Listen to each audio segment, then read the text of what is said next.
iPhone 17 prices in India to increase amid Trump tariff changes this year. Hey race, what we can tell, Apple is in a rush to beat the Trump tariff deadline in April so that people don't have to bear the effect of the new iPhone prices in countries like India and the US as well. However, the tariffs are going to make it tough for the company to avoid passing on the higher costs of production to its consumers. And experts from the industry are very clear about the early picture of how the tariff change will affect the buyers.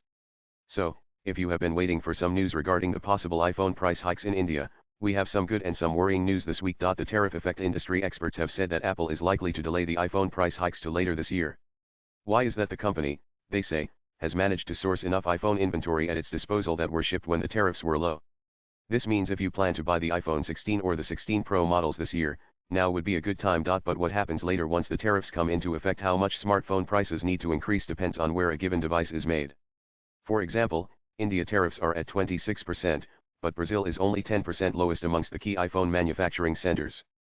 But Brazil probably doesn't have enough capacity to fill the gap, as explained by Tariff, research director at Counterpoint Research, to News 18. Tech iPhone price hike inevitable. Swipe left for next video. Will people in India also face the situation? Tariff says the iPhone 16 or 15 prices in India will not increase immediately, as Apple is likely to have some cushion with the existing iPhone stock.